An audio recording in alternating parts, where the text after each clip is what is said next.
Hi everyone! Welcome to our channel. So for today's video ay let's go to Cromwell with baby Orkiana, of course. So yan, naka-attire pa siya ng aming native attire doon sa Baguio. So kahit lumalaki siya dito sa New Zealand, ayan, pinapakita ko pa rin yung kanyang roots naman para hindi niya makalimutan sa atin. Kasi dito ko na siya pinanganak at citizen na siya dito, pero gusto ko alam pa rin niya yung roots namin. So ayan. So, nung umuwi kami galing ng bakasyon, niregaluhan siya ng ninang niya ng ganyan. Diba? So, this is our native attire in Baguio. So, ayan.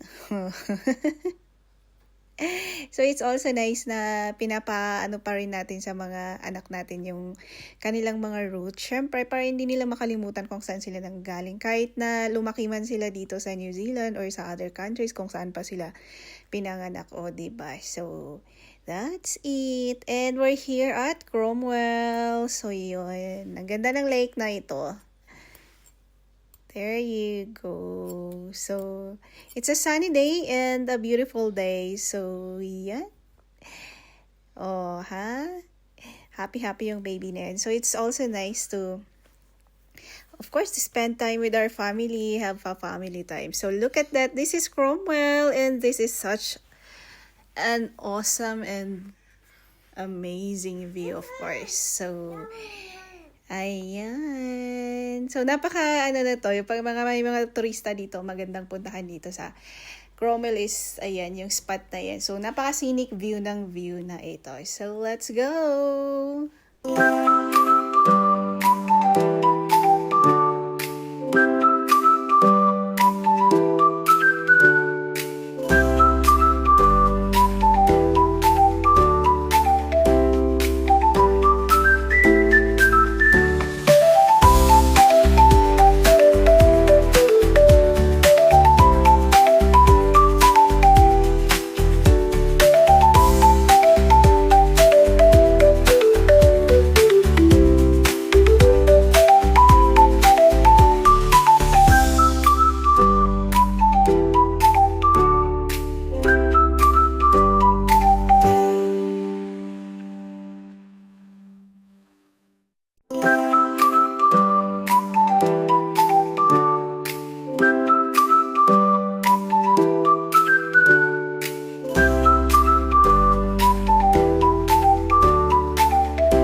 that's it everyone. Thank you for watching and see you again. Bye-bye.